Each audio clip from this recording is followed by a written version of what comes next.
Quelle joie d'être encore en ce lieu. Quel bonheur, quel privilège.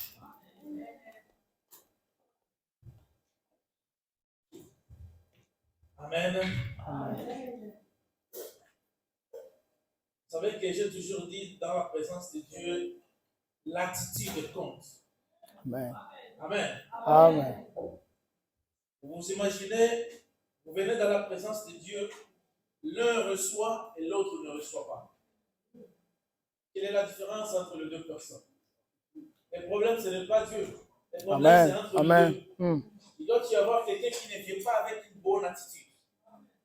Il y a quelqu'un qui est venu chercher Dieu, mais pas avec tout son cœur. Amen. Amen. Nous venons tous dans la présence de Dieu et nous devons sortir avec quelque chose de plus. Et non sortir de la manière dont nous sommes venus. La Bible dit, est-ce que la nature ne vous enseigne pas les événements qui se passent tout autour de vous? Faisons que ce moment que nous allons passer dans la présence de Dieu, que ce soit bénéfique pour nous. Amen. Amen. Je vous donnerai juste un exemple qui va préparer votre attitude avant que nous puissions recevoir les premiers intervenants. Au quotidien, chaque jour, je suis en contact peut-être 10 000 personnes, je ne sais pas. Amen. Hein? Amen. Je fais les transports publics. Quand je fais les transports publics, j'ai le droit, en tant que chauffeur, de donner le lift même à 50 personnes le jour. Si je le veux. On nous dit que ça c'est un business, mais soyez humain. Amen. Amen. Soyez humain, c'est-à-dire que tu peux transporter quelqu'un qui n'a pas de l'argent, il n'a pas les billets. Maintenant, écoutez bien l'histoire. Par jour, je donne les lifts, peut-être 30 personnes, c'est le minimum. Ils n'ont pas les billets, ils n'ont pas de l'argent, mais je les transporte. Et par jour, je refuse à transporter 30 personnes par jour. Quelle est la différence? Le problème, ce n'est pas moi. Le problème, c'est eux. Quand tu viens vers moi, c'est ton attitude qui me donnera la réponse. Je ne sais pas si je fais comprendre. Amen. C'est-à-dire, Azan a mon côté, Azan a tiqueté, moi je suis là, je suis le boss. Je suis comme son Dieu. Les autres dépendent de ma maloba ou koloba, na attitude na yo, na manière, na politesse, tout combiné. Et je suis là pour t'attendre. Azan a billetté. Why? I've lost it. I don't have money, I want this. Il y a des gens qui ne savent même pas dire s'il vous plaît. Il vient comme si c'est lui le patron, il doesn't care, il ne s'inquiète pas. Si tu me donnes le livre, ça ne change rien. Donc, son attitude va me donner la réponse. À partir du moment où tu te mets, tu es out. Et juste après lui, il y a quelqu'un d'autre qui vient, même cas. Il n'a pas de l'argent, il n'a pas les tickets, mais dans la manière dont il va poser les mots, il pose les mots avec politesse, avec gentillesse, bonne manière, il te montre le respect. Il te fait voir que si tu ne me donnes pas ce livre, tout est bâclé pour moi. Il va tellement toucher ton cœur. Quelquefois, tu ne laisses même pas terminer. Juste au milieu de son explication, tout dépend de lui, ça ne dépend pas de moi. Il y a quelqu'un, il vient, il est tellement arrogant. Arrogant, c'est un petit pantalon, arrogant, à Fifi. C'est de la même chose avec Dieu. Quand nous venons dans sa présence, c'est ton attitude qui compte.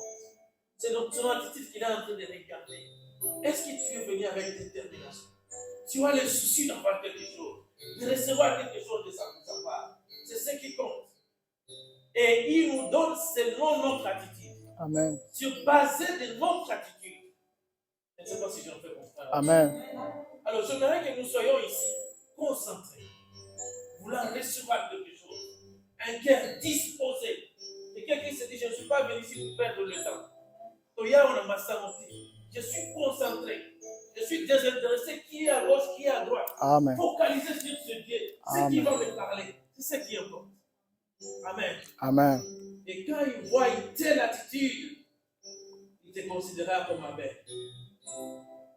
Qu'Abel et Yaïn, c'est le problème de leur attitude. Quelqu'un fait bien les choses et l'autre ne fait pas bien les choses. Amen. Amen. Nous allons incliner nos têtes. Nous aurons des interventions cet après-midi. Nous serons tellement bien. Et nous allons recevoir la toute première intervention. Le premier intervenant, il va nous parler de la part de Dieu.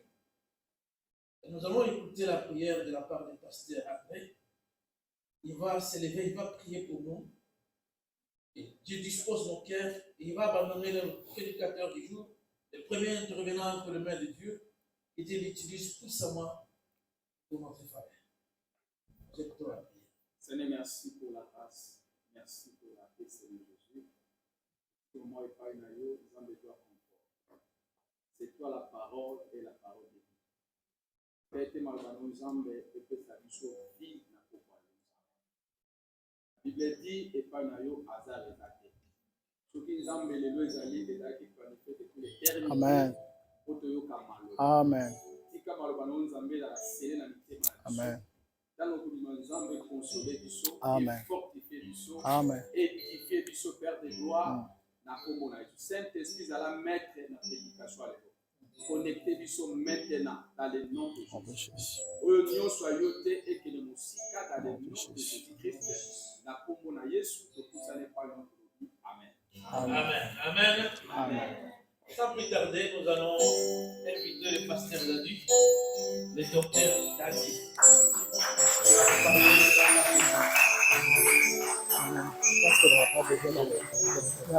Merci. Non, merci. Amen, amen, amen. Amen, Église. Amen, peuple de Dieu. Nous bénissons le Seigneur pour cet après-midi. Tout est OK ici. Nos excuses, nos techniciens vont nous aider avec le micro. On a un petit souci avec nos micros.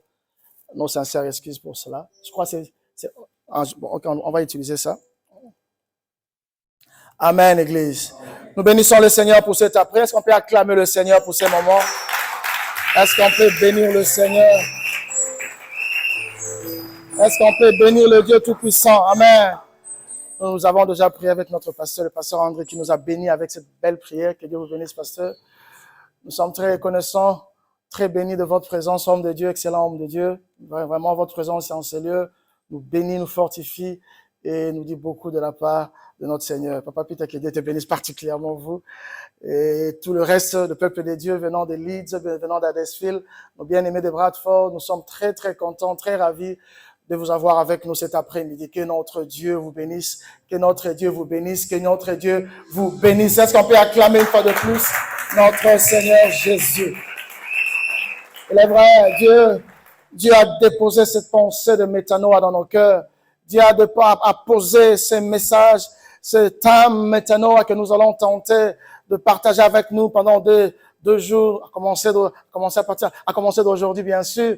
Et je sais que Dieu ne manquera pas à nous édifier. L'Éternel ne manquera pas à nous bénir au travers de ce thème. Nous avons nos Bibles ouvertes dans le livre de Matthieu, chapitre 3. Nous irons du premier verset jusqu'au deuxième verset. C'est cela notre première lecture du jour. Matthieu, chapitre 3. Si on peut s'élever juste pour honorer honorer la parole de Dieu.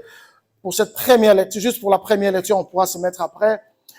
En ce temps-là, parut Jean-Baptiste prêchant dans le désert de Judée. Il disait, répentez-vous, car le royaume des cieux est proche. J'aime la fin de ce texte. Verset 2, répentez-vous, car le royaume des cieux est proche. Est-ce qu'on peut acclamer, s'il vous plaît, la parole de Dieu? Que Dieu nous bénisse. Alléluia. Nous allons essayer d'aborder ce message pendant 45 minutes. Papa Peter vient d'insister, juste 45 minutes. Donc, ce qui fait que nous allons vraiment essayer d'être très brefs. Mais en 4 grands points, nous allons essayer d'aborder ce thème. Premier point, je vais essayer, dans mon introduction, définir par des termes simples, c'est quoi l'expression, que veut dire métanoïa et qu'est-ce que Dieu veut nous dire au travers de ce thème métanoïa. Deuxième grand point, je nous parlerai de l'importance du métanoïa et comment vivre le métanoïa. J'y aborderai la notion de la piété. Et par rapport à métanoïa, c'est-à-dire là, nous allons souligner le fait d'être et non de paraître. Nous allons aussi, dans ce deuxième point, montrer la place de la croix et la mort en soi en ce qui concerne le métanoïa. Quelle est la place de la croix? Quel est le rapport que la croix peut avoir avec le processus de métanoïa, mais également le problème de la mort en soi.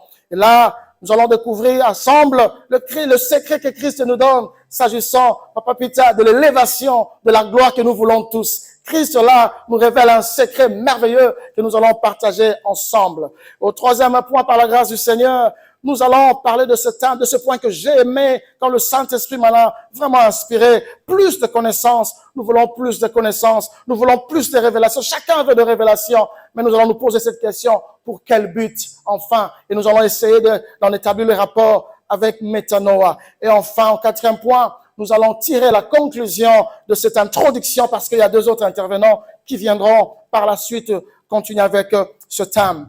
Le texte que nous venons de lire dans le livre de Matthieu, bien aimé, là, nous sommes en train de voir Jean-Baptiste en train d'introduire le ministère de Jésus. Mais nous remarquons que Jean-Baptiste est en train d'introduire le message, le ministère de Jésus par métanoïa. Il dit, oh, j'aime ce qu'il dit, en ce temps, le Paris Jean-Baptiste prêchant dans les déserts, mais Jean-Baptiste prêchait qu'un seul message. Il disait, répentez-vous, car le royaume des cieux est proche. Il introduisait déjà les messages, il introduisait déjà, le ministère de Jésus-Christ, mais en nous rappelant que métanoïa est très important. Nous allons devoir comprendre pourquoi je dis ça.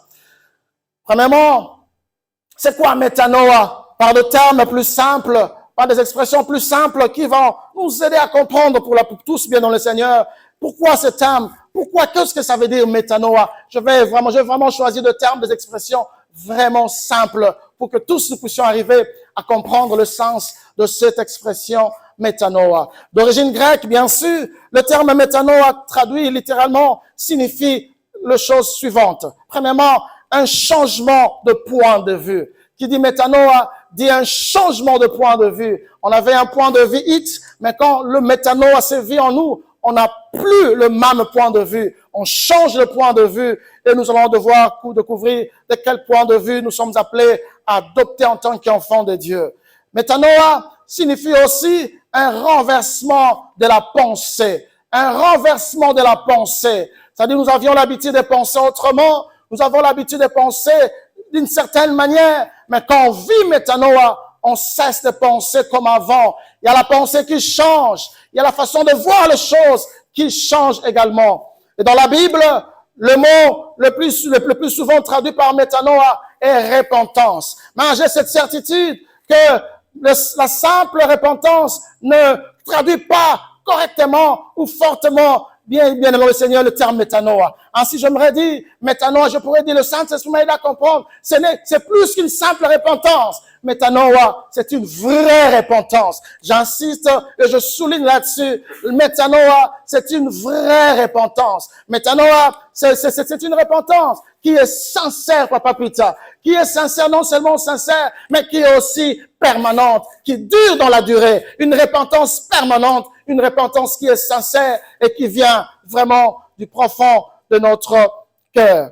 Métanoïa, c'est aussi un changement profond de l'être. C'est pas un changement superficiel. C'est pas un changement, bien aimé dans le Seigneur, non, un changement qui vient de l'intérieur. Un changement de l'être intérieur. On sait voir que ça, c'est pas un simple changement. Ça, c'est toute la personne qui a changé. C'est toute la personne qui est transformée. C'est ça aussi, métanoïa. Métanoïa, c'est un changement de mentalité et de finalité. Avant métanoïa, on pouvait avoir d'autres finalités dans la vie. On pouvait se donner d'autres finalités dans la vie. Mais quand métanoïa arrive, la finalité change. Désormais, ma finalité, c'est plaire à Dieu. Ma finalité, c'est faire la volonté de Dieu. La finalité change. On se voit les choses à la manière dont Dieu est en train de voir. On sait se dire, non, c'est d'abord Dieu. Les autres choses viennent après. La finalité change. Et tout cela dans quel but? Pourquoi le métanoïa? Dieu, par la grâce du Seigneur, j'ai dû comprendre que le métanoïa n'a qu'un seul but, Papa Pita. Je sais pas pourquoi j'ai reviens sur Papa Pita. Alléluia. Mais je comprends une chose, que le but de tout ça, c'est de nous amener à ressembler à Christ. Nous sommes appelés à ressembler à Christ. Si nous sommes là à parler de métanoïa, c'est juste pour un but, nous amener tous à ressembler à Christ qui est notre modèle, qui est notre Dieu. Mais également, nous amener tous à être transformés à l'image de Christ, à voir cette image de Christ en nous. Tellement important, Église. Je disais, mon deuxième point, j'aurais traité de ces problèmes. Comment vivre métanoïa? D'entrée de jeu, j'aimerais déjà nous dire que vivre métanoïa nous ramène à ce qu'on appelle la piété. La piété, tellement importante, nous allons vraiment être bénis cet après-midi, la piété. Vivre métanoïa nous amène à expérimenter aussi la piété. C'est quoi la piété? J'ose croire que tu as déjà entendu parler de ce terme, la piété. De la manière la plus simple, la piété, c'est un vertu qui nous dispose à rendre à Dieu l'honneur qui lui est dû. À rendre à Dieu la gloire qui lui est due. À rendre à Dieu la gloire qui lui est due, l'honneur qui lui est dû, la vénération qui lui est due, le respect qui lui est dû. C'est ça, ce qu'on appelle la piété. Mais la piété, c'est aussi l'attachement fervent à Dieu, un sentiment de respect pour Dieu. C'est-à-dire, nous savons que c'est notre Dieu. Nous nous attachons à lui et nous avons du respect, de la révérence par rapport à notre Dieu. Pourquoi j'aborde ce terme de la piété par rapport à métanoïa? Nous allons comprendre tout de suite. 2 Timothée chapitre 3, verset 1er jusqu'au verset 5e, nous dit quelque chose de très important que nous allons aborder tout à l'heure. 2 Timothée chapitre 3, verset 1, nous irons jusqu'au verset 5e. La Bible dit ceci. Sache que dans les derniers jours, il y aura des temps difficiles, car les hommes seront égoïstes, amis de l'argent, fanfarons, hautains, blasphémateurs, rebelles à leurs parents, ingrats, irréligieux, insensibles et déloyaux, calomniateurs, intempérants, cruels, ennemis des gens de bien, traîtres, emportés en flets d'orgueil, aimant le plaisir que Dieu, plus que Dieu. Et enfin, le verset 5, ayant l'apparence de la piété. Oh, j'aime ce que la Bible est en train de souligner ici. Ayant l'apparence de la piété, mais régnant ce qui en fait la force. Éloigne-toi de ces hommes-là. La Bible nous parle de la condition des hommes dans ces derniers jours que nous vivons déjà. Bien-aimés dans le Seigneur, une lecture minutieuse de ce texte, bien-aimés, nous prouve une chose. Je découvrir une chose. Je peux découvrir que, bien-aimés, le genre dont on est en train de nous parler ici, remarquez très bien, il ne s'agit pas d'abord de païens.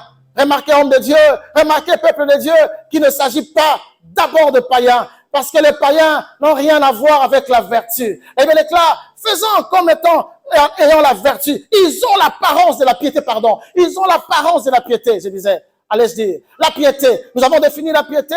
C'est ces vertus-là qui nous poussent, qui nous amènent à rendre à Dieu la gloire qui lui est due. C'est ces vertus-là qui nous amènent à s'attacher à Dieu.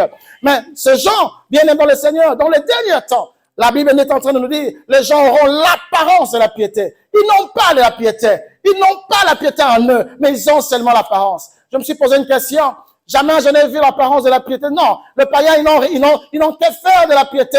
Ils sont en train de, ils vivent leur vie. Rien à faire avec mais ce sont plus nous. Ceux qui se disent chrétiens, ceux qui se disent enfants de Dieu, ceux qui un jour se sont dit, j'appartiens à telle église, je suis membre de telle et telle autre église. Ce sont eux qui, à un certain moment, ils paraissent comme étant des enfants de Dieu. Ils paraissent comme étant de ceux-là qui sont vraiment près de Dieu.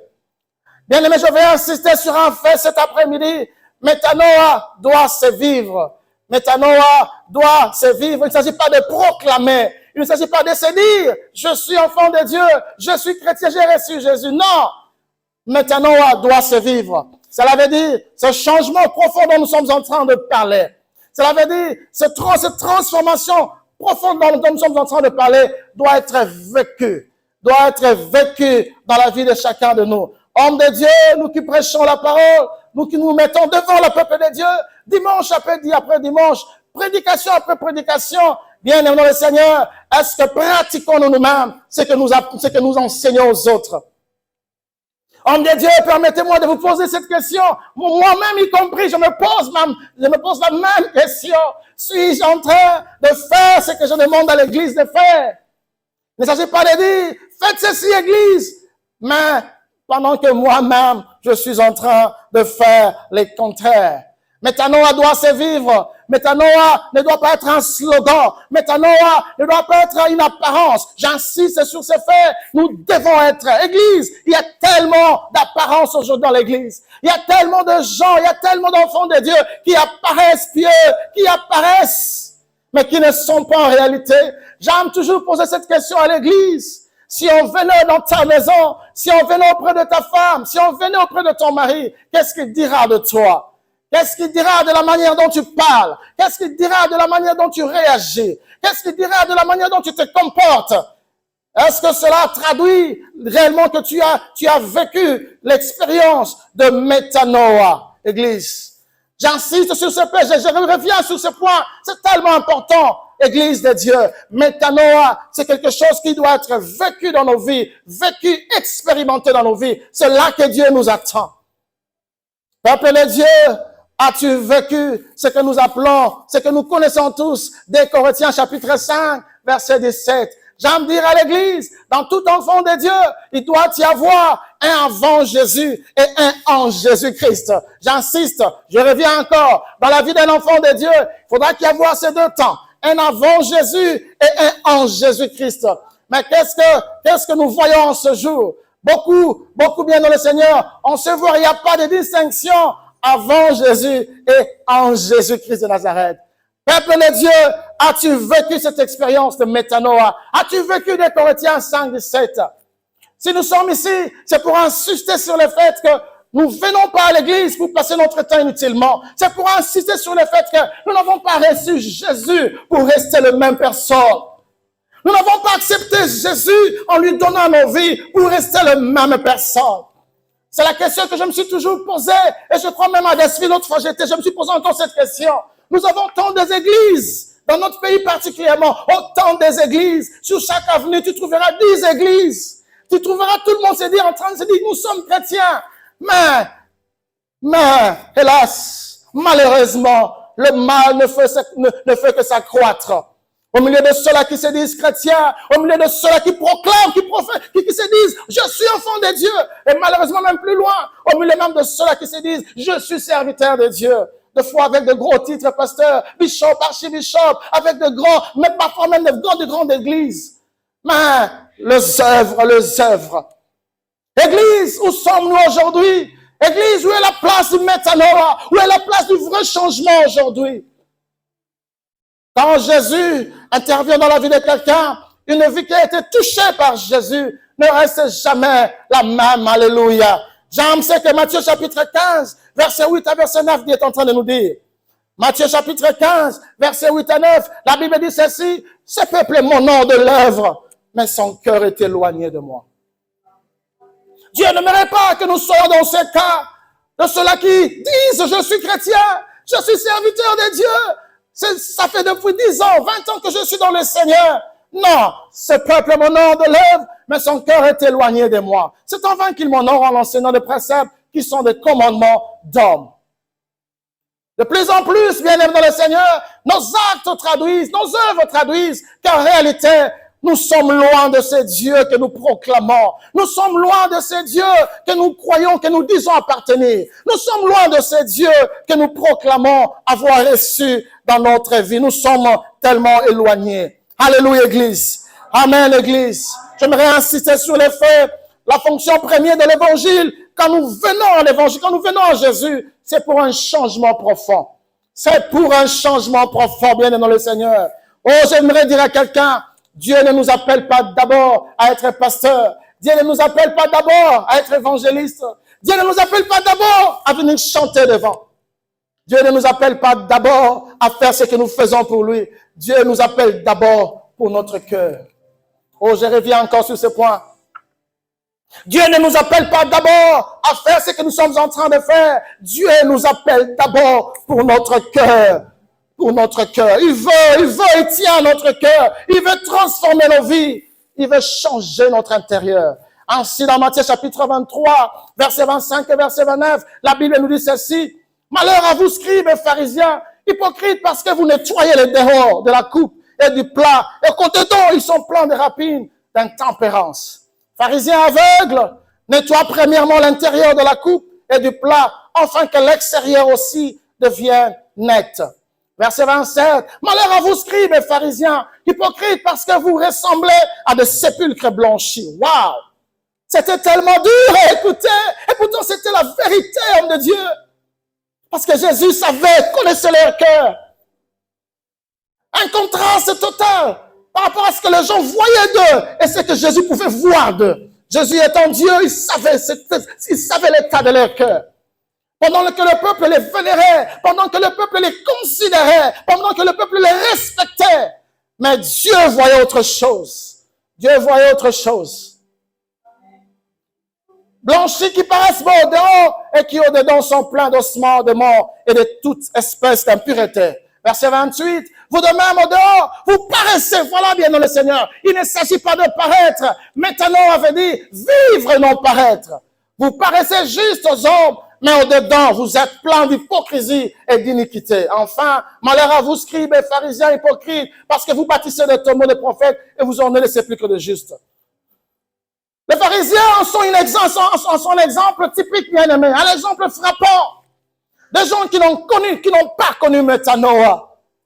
Des gens qui prophétisaient, qui confessaient, qui se disaient être pieux. Comme je le disais tantôt, ils avaient du respect de la population. Ils avaient de l'égard de la population.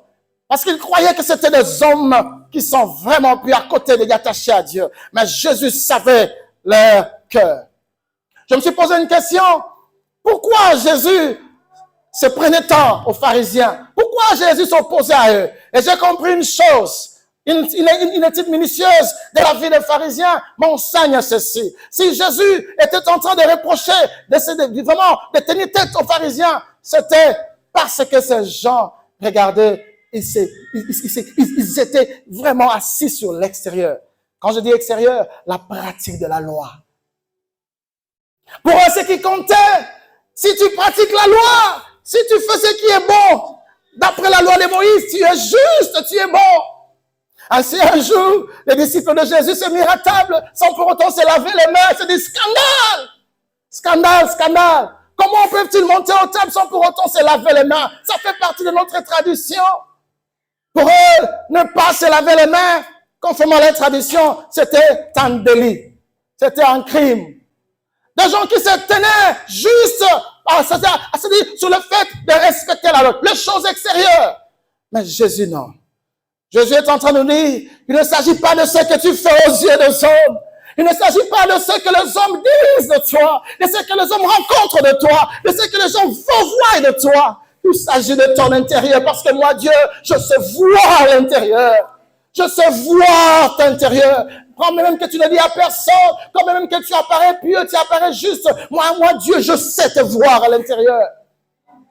Ainsi bien aimé le Seigneur, l'important de ne pas accomplir, c'est-à-dire le signe extérieur, la loi extérieure, mais ce qui est important, il s'agit de l'état de notre cœur, l'état de notre cœur. Deux choses que Jésus insiste, papa, homme de Dieu, femme, maman, qui est ici, l'intention et l'amour que nous avons pour Jésus, c'est ce qui donne la valeur à nos actions. Oh, je répète encore parce que peut-être que tu m'as pas bien compris. L'intention et l'amour que tu as pour Dieu, c'est ce qui donne de la valeur à tes actions. Pourquoi tu prêches? Pourquoi tu sers Dieu? Avec quelle intention? Être acclamé, recevoir des éloges. Il y a même de ceux-là même qui vont plus loin. Ils servent Dieu pour des intérêts, pour l'argent. Ils servent Dieu pour d'autres choses. Pour quel intérêt? Pour quelle intention?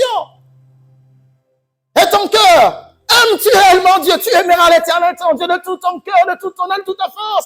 Aimes-tu Dieu de cette manière?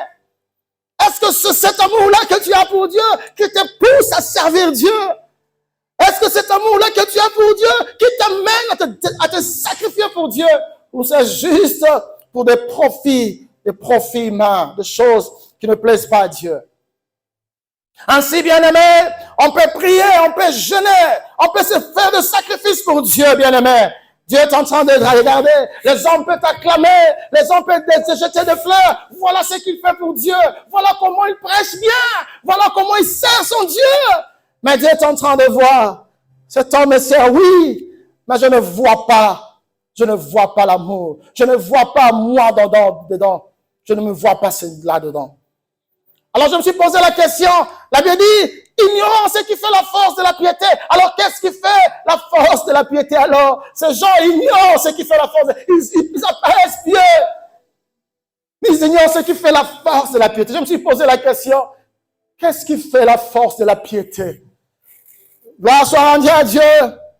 La piété, je disais, c'est ces vertus qui nous disposent à rendre à Dieu l'honneur qui lui est dit. N'oublions pas ça. Et l'une des choses importantes, bien-aimés, qui fait la force de la piété, qui fait même la piété, je dirais, c'est ce qu'on appelle la vraie conversion. La vraie repentance, c'est ce que j'appelle le métanoïa. C'est le métanoïa qui fait la force de la piété. Vous savez, il n'y a que des gens qui ont donné réellement leur vie à Jésus, qui peuvent donner gloire à Dieu conformément à Dieu lui-même, qui peuvent donner la louange à Dieu, une louange qui plaît à Dieu. Il n'y a que des gens dont le cœur a été conquis par Dieu lui-même, qui peuvent dire à Dieu, Seigneur, je te sers sans intérêt, je te sers avec amour.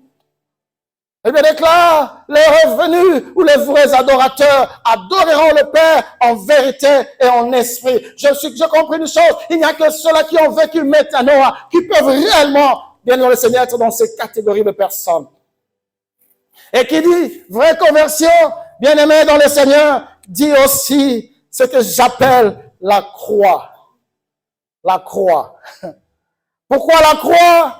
Parce qu'en mourant sur la croix de Golgotha, Jésus a donné la vie à chacun de nous, maintenant et pour l'éternité. Ainsi, je pourrais dire ceci, il n'y a pas de métanoïa sans la croix. Alléluia. Ça devient intéressant. Maintenant, j'entre vraiment dans le vide de mon message. Pourquoi putain, faites-moi signe de que j'aurais atteint 45 minutes. Sinon, on va dépasser. Je disais, il n'y a pas de métanoïa sans la croix. Impossible, impossible. Luc chapitre 9, verset 23. Luc 9, 23, Jésus est en train de dire, pour il dit à tous, si quelqu'un veut venir après moi, qui renonce à lui-même, qui se charge chaque jour de sa croix, qu'il me suive. On ne peut parler de métanoïa sans la croix, impossible. Parce que Jésus est en train de dire que celui qui veut me suivre, oui Seigneur, je veux te suivre, mais la condition, es-tu prêt à porter ta croix? Nous savons tous, juste un rappel, la croix, la mort sur la croix était une mort, réservée aux brigands, aux condamnés de mort, qui devaient subir non seulement le charge, qui devaient porter, bien aimé, cette croix-là sur la montagne, mais aussi les humiliations, les injures, tout le long du parcours. Ils étaient injuriés, brigands, meurtriers. Et porter sa croix veut dire que toi-même, tu portes l'instrument de ta crucifixion, mais tu acceptes aussi les humiliations sur le long du chemin. C'est ce que beaucoup ne veulent plus. C'est ce que l'Église aujourd'hui ne veut plus. Porter l'instrument de sa crucifixion. Mais tout au long du chemin, pasteur, accepter les humiliations, accepter les injures. Beaucoup veulent la gloire, comme nous allons le voir tout à l'heure. Beaucoup veulent la révérence, l'honneur, le fleur. Mais ils oublient une chose. Jésus est passé aussi par là. Tout au long du chemin qu'il a mené au Golgotha. Il y a eu des salives, il y a des injures. Toutes sortes de choses. Luc chapitre 9, 57 à 62. Jésus nous dit quelque chose de ça. J'ai vraiment aimé ça. Pendant qu'ils étaient en chemin, un homme lui dit, Seigneur, je te suivrai partout où tu iras. Comme toi et moi, des fois, nous disons à Dieu, Seigneur, dans Olandayo, quand tu pries, tu dis, Seigneur, moi, je veux te suivre. C'est bien beau. Mais Jésus lui répondit, les renards ont des tanières et les oiseaux du ciel ont des nids, mais le Fils de l'homme n'a pas un lieu où il puisse poser sa tête, pardon. Il dit à un autre, suis-moi. Il répondit, Seigneur, permets-moi d'abord d'aller ensevelir mon père. Quelle des excuses! Quelle excuses! Mais Jésus lui dit, laissez les morts ensevelir les morts et toi va annoncer le royaume de Dieu. Et enfin, un dernier, si je ne me trompe pas. Un autre dit, je te suivrai, Seigneur, mais permets-moi d'aller d'abord prendre congé de ceux de ma maison. Jésus lui répondit, quiconque met la main à la charrue et regarde en arrière n'est pas propre au royaume de Dieu. 3 personnes différentes. Jésus nous montre l'appel de 3 personnes. Il se disait, c'est Jésus, je veux te suivre. Jésus, je veux te suivre, je veux te servir. 3 différentes personnes. Mais, papa, putain, ils n'ont pas compris que suivre Jésus inclut un prix à payer. Oui, tu peux bien suivre Jésus. Tu peux bien proclamer devant les hommes, je veux suivre Jésus. Mais il y a toujours un prix à payer. Et il n'était pas conscient de ce prix à payer. Il n'était pas conscient. Aucun d'eux n'était prêt à payer le prix de porter sa croix. De porter sa croix. Crucifier ses intérêts. À des termes plus simples, que veut dire Église? Porter sa croix. Ça veut dire quoi? Comme les koulousou. Parce que l'Église aujourd'hui, on a mis la croix de côté. La croix mis de côté, pasteur. On nous parle de l'onction, on nous parle de beaucoup de choses. Mais quelles sont ces églises où la croix reste au centre? La croix doit être remise au centre de l'évangile et de nos prédications. La croix, le message de la croix. Et des fois, quand on parle de la croix, c'est juste pour en parler des avantages. Oh, tout a été accompli sur la croix. Ça, c'est bien. Mais il n'y a pas que cet aspect de choses. Il n'y a pas que l'accomplissement des promesses. Il n'y a pas que la mort a été vaincue. Il y a aussi le fait que Christ est passé là. Il veut aussi que nous puissions passer là aussi. Ainsi, il dirait dans Luc chapitre 4, 14, 27. Luc 14, 27. Quiconque ne porte pas sa croix et ne me suit pas ne peut pas être mon disciple. Non. Non. Seigneur, je te suivrai, c'est vrai, Seigneur, je vais te servir. Et surtout, l'amour, on a besoin de l'église, comment m'a dit Gablo. Les choses de Dieu, quand tu sers Dieu, tu as l'honneur, tu as les honneurs, tu as tout ça. Les hommes de Dieu sont respectés. Jadis, personne ne voulait être homme de Dieu. Parce que les hommes de Dieu, c'était des malheureux, des pauvres, des gens que personne n'en voulait. Mais avec l'évolution des choses, tout le monde veut être homme de Dieu. C'est bien beau, mais Jésus est en train d'insister sur un fait. Quiconque ne porte pas sa croix, ne me suit pas, ne peut pas être mon disciple. Ainsi, l'Église aujourd'hui est remplie de fausses repentances. Demain, l'homme de Dieu nous parlera de fausses repentances. De fausses repentances. Nos églises, permettez-moi de vous parler de ces choses, parce que c'est la réalité que nous vivons. C'est la réalité de vie que nous vivons. Nos églises sont remplies de gens qui se disent chrétiens, mais qui au fond ne le sont pas. Qui au fond ne le sont pas. Parce que si nous étions vraiment chrétiens, si nous avons vraiment connu Jésus, ce qui se passe autour de nous, enfants de Dieu, n'allait pas avoir lieu. Non! Là où Jésus règne, on se voit l'amour. Là où Jésus règne, on se voit la paix. Là où Jésus règne, on se voit le fruit de l'esprit. Où sont les fruits de l'esprit aujourd'hui au milieu de nous? Personne ne veut s'humilier. Tout le monde veut être élevé. Tout le monde veut la gloire. Tout le monde veut être acclamé. Tout le monde veut la gloire, l'honneur. Tout le monde en veut. Porter sa croix, des termes plus simples, veut tout simplement dire suivre Jésus, même si vous devez perdre certains des proches de vos proches. Tu te dis, je suis Jésus. Mais toi, me mangana masumu. Amangana otonga. Le roi n'a mis Yesu. Yepe natikali. Même s'il est mon meilleur ami. Même si c'est par lui que j'ai fait, Dieu m'a fait ceci dans son bruit. Mais comme il m'amène dans le mauvais chemin, je le laisse parce qu'il y a un métanoïa qui se passe dans ma vie. C'est ça, suivre Jésus. Être prêt même à abandonner certaines choses pour Jésus. Pour Jésus. Oh, je dis à quelqu'un, métanoïa, c'est attaché à la porter sa croix. C'est-à-dire être prêt à porter sa croix, veut aussi dire être prêt même à être abandonné par sa famille. Vous savez, il y a de ces familles-là, quand tu reçois Jésus, tu es abandonné. Je suivais un témoignage d'un pasteur musulman. Il raconte comment il a reçu Jésus et comment il a été rejeté par sa famille.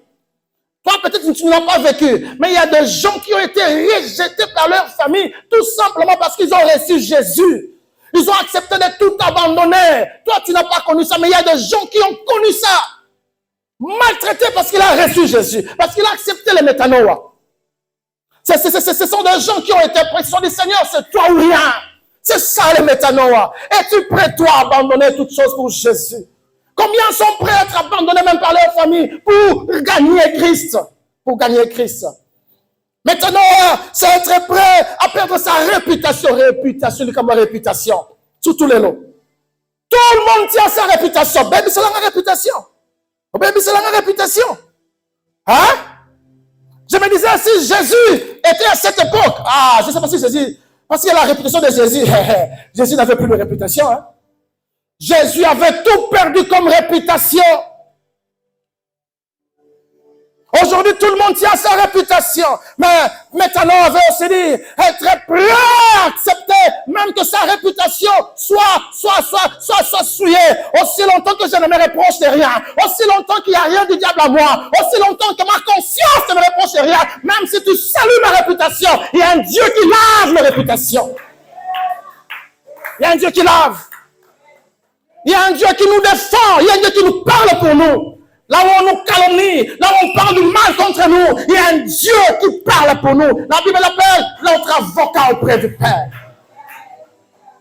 Bien-aimé, ne t'accroche pas à ta réputation. Si tu as même sa réputation, mais aussi longtemps que tu es dans le vrai, Dieu est avec toi. Je crois, on va dire, papa, putain, combien de minutes encore? 5 minutes. La prédication de la croix, pour aller finir, parce que je dois finir, la notion de la croix inclut la notion de la mort en soi. On ne peut parler de la croix sans parler de la mort en soi.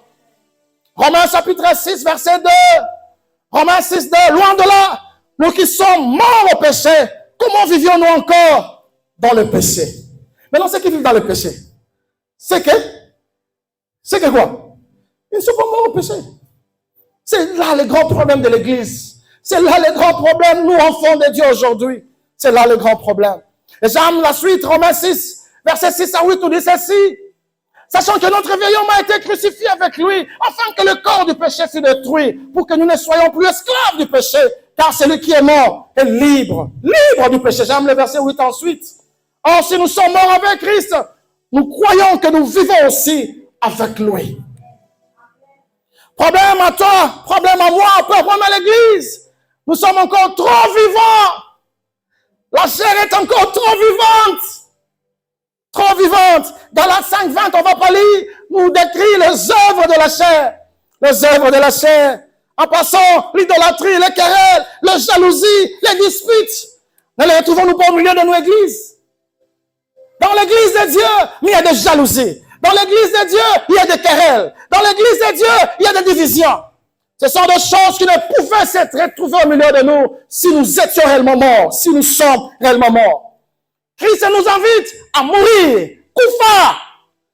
Problème là, tu vis trop. Voilà pourquoi, bien dans le Seigneur, il y a un problème, Sur le processus de la transformation du métanoïa, on doit accepter la croix, Papa Pita. Sur ce processus, Dieu nous demande de renoncer à beaucoup de choses. Cela peut inclure restituer des choses. On dit ça. Cela peut inclure demander de pardon, accepter de t'humilier s'il le faut. Cela peut inclure, bien-aimé, des épreuves, des humiliations que tu dois accepter pour gagner Christ. C'est un processus où Dieu nous taille, où Dieu nous brise. De fois, accepte les brisements. Aujourd'hui, à l'église, personne ne veut les brisements. Personne ne veut être brisé. Personne ne veut être brisé. Parce que Dieu nous connaît. Dieu sait que tu ne peux pas aller là avec ce comportement. Dieu sait. Dieu connaît chacun de nous. Dieu sait que je ne peux pas t'utiliser puissamment avec cette façon de parler. Je dois briser ça. Dieu aimerait nous amener loin. Dieu aimerait nous utiliser. Mais ce qui empêche, est-ce que la main de Dieu se voit en nous? L'empanier, Papa Pita, que Dieu te bénisse, Papa. Papa Pita parlait justement de la disposition de notre cœur. Nous ne sommes tellement pas disposés. Dieu est en train de dire, mon enfant, ma fille, je veux tellement agir avec toi. Je veux tellement t'utiliser. Voilà, tout est ready for you. Voilà les dons que j'ai pour toi. Voilà les talents que j'ai pour toi. Voilà les âmes qui doivent être sauvées par toi. Voilà une guérison qui est là, qui t'attend. Mais tu n'es pas disposé. You are not ready. Parce que ta façon de parler, ta façon de voir les choses ne me pousse pas Dieu à agir avec toi. Église, acceptons les brisements. Ne fouillons pas les brisements de Dieu. Même si Dieu nous humilie, même si Dieu est en train de nous faire, accepte ça. C'est pour ton bien. C'est pour ton bien. Vous savez, nous voulons tous la gloire aujourd'hui. Nous voulons tous l'élévation. Nous voulons tous les bonnes choses. Personne ne veut les mauvaises choses. Nous voulons tous la gloire, la puissance. Surtout les hommes de Dieu. Nous voulons tous les bonnes choses. Philippiens 2, 5 à 11. Je vais finir, Papa Peter. Je vais finir. Philippiens 2, 5 à 11 dit ceci. Ayant vous le sentiment qui était en Jésus-Christ, lequel existe en forme de Dieu, n'a point regardé comme une proie arrachée d'être égal avec Dieu. Waouh! Mais s'est dépouillé lui-même en prenant une forme de serviteur, en devenant semblable aux hommes, Dieu qu'il était. Et ayant apparu comme un simple homme, Dieu qu'il était. Il s'est humilié lui-même, se rendant obéissant jusqu'à la mort, même jusqu'à la mort de la croix. Et la suite est tellement merveilleuse, tellement merveilleuse. C'est pourquoi aussi Dieu l'a souverainement élevé et lui a donné le nom qui est au-dessus de tout nom, afin qu'au nom de Jésus, tout genou fléchisse dans les cieux, sur la terre et sous la terre. Mais cela a un prix. Pasteur, a un prix. Il devait s'humilier, oublier cette gloire, oublier tout. C'était un prix. Nous voulons l'élévation. Nous voulons tout ça. Are we ready? Sommes-nous prêts à payer ce prix-là? Jésus nous montre le chemin. Jésus nous montre le chemin. Jésus nous montre le chemin, Église. J'aimerais dire à quelqu'un, plus tu meurs, plus tu vis. Ah, je répète encore. Plus tu meurs, plus tu vis. Plus tu meurs, plus tu vis. Plus ce Christ vit en toi. C'est plus tu meurs, plus ce Christ se glorifie en toi. Ah, je répète encore. Plus tu meurs, plus tu portes ta croix, plus tu ressembles à Jésus. Plus tu meurs, plus ce Christ agit en toi. Pasteur, j'ai compris une chose. Plus je meurs, plus Christ se glorifie en moi. Plus je meurs, plus ma chair meurt, plus mon moi meurt, le moi meurt, plus tout meurt en moi, plus Christ agit en moi. C'est cela le secret que Dieu aimerait nous donner à ce moment. Vous savez, à Kinshasa, souvent, ceux qui ont grandi à Kinshasa, moi, au Congo, apparemment les choses ont changé, les temps ont évolué. Quand il y avait deuil quelque part, comment on savait? On mettait les rameaux au coin des avenues. Même si la personne que tu ne connaissais pas, mais tu sais que là-bas, il y a quelqu'un qui est mort. Ainsi, dans un matanga, dans un deuil, il se plaint. Même si la personne de son vivant était méconnue de tous. Un inconnu. Mais jour au Koufa, à CP Bercy. Alors, j'ai compris une chose. C'est quand tu meurs que Dieu te lève. C'est quand tu meurs que la ta renommée se répète. C'est quand tu meurs, bien peuple de Dieu. Dieu nous appelle à mourir. Faisons mourir les membres, faisons mourir, bien-aimé, le péché qui est en nous. Faisons mourir les œuvres de la chair qui se manifestent en nous. J'aimerais rappeler à quelqu'un avant de finir, dans le royaume des cieux, c'est le qui perd gagne. J'aime ça. Qui perd gagne. Plus tu perds ta renommée, ta réputation, les choses du monde, plus tu gagnes Christ. Avant de conclure, je vais conclure par ce point. Je conclue vraiment, Papa Peter. Je sais que ce soir, la fin. Nous voulons tous la connaissance. C'est autre chose que nous voulons. À part la puissance, la connaissance. Connaître. Ainsi, nous allons en séminaire. Des fois, il y a même des thèmes. Tu dis, thème en Jean Watt. Dernièrement, j'ai vu un thème. Je ne sais pas si tu l'as vu aussi sur les réseaux sociaux. Le mystère des caleçons troués. Qui a vu ça? J'ai dit, waouh! Quel thème? J'ai montré ça à ma femme. Le mystère des caleçons troués. Nous voulons des thèmes qui nous font trembler. C'est dans la Bible, parce que je vais te montrer. C'est dans la Bible. J'ai vu ça dans la Bible. Il s'est défendu. Yeah. J'ai dit, waouh! Que des thèmes qui nous laissent, waouh! Nous voulons la connaissance. Nous voulons des choses qui nous font trembler. C'est bien beau. Et on s'appuie sur Osée 4 et 6. Mon peuple paye parce qu'il lui manque la connaissance. Oui, nous voulons la connaissance. Mais j'ai compris une chose. La vraie connaissance de Dieu nous amène à craindre Dieu. La vraie connaissance de Dieu nous amène à changer. La vraie connaissance de Dieu nous amène à ressembler à Christ. À quoi ça sert de sortir des versets quand tu sors des versets? À bloquer mon nini. Tu cites des versets, tu donnes la révélation de ces tonnerres. C'est bien beau, nous avons tous besoin de ça. Mais ça t'amène où? Quelle est ta vie? Qu'est-ce que tu mets comme vie? Quelles sont tes œuvres? Connaissance bien, mais les œuvres, montre-nous les œuvres. Je conclue par 2 versets parce que je dois conclure. 2 versets, Matthieu 7, 21, 23. Je ferme. Matthieu 7, 21, 23. Ceux qui me disent, Seigneur, Seigneur, n'entreront pas tous dans le royaume des cieux. Mais celui-là seul qui fait la volonté de mon Père qui est dans le ciel. Mon frère, dernier verset, toujours Matthieu, le dernier verset. Plusieurs me diront ce jour-là, Seigneur, Seigneur, n'avons-nous pas prophétisé par ton nom? Alors je leur dirai ouvertement, je ne vous ai jamais connu. Retirez-vous de moi, vous qui commettez l'iniquité. Je crois à Desfils, j'ai aussi dit ça. Aujourd'hui, nous parlons tous, une fois sauvé, sauvé pour toujours. On ne peut pas perdre son salut. Gloire à Dieu si tu crois à ça. Mais moi, une chose que Dieu est en train de me dire, il y a de ceux-là qui viendront auprès de Dieu. Seigneur, souviens-toi.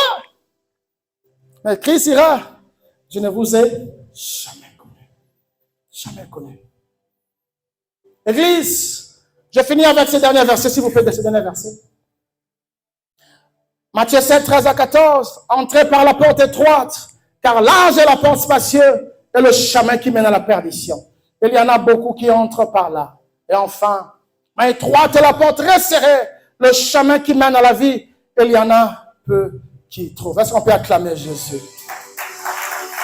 Église, avant de quitter ce stade, j'aimerais dire à quelqu'un,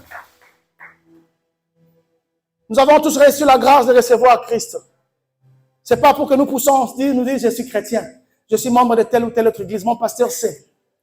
Il s'agit de notre vie. J'ai toujours dit, joue avec tout, mais ne joue pas avec ton éternité. Ne joue pas avec ton salut. Il est question d'éternité. Il est question d'éternité. Et en ce jour-là, ton mari ne sera pas là. Ta femme ne sera pas là. Celui qui t'influence dans le mal, il ne sera pas là. Tu seras face à Dieu seul. Tu rendras compte à Dieu de tout ce que tu fais maintenant. Que Dieu nous bénisse. Merci beaucoup.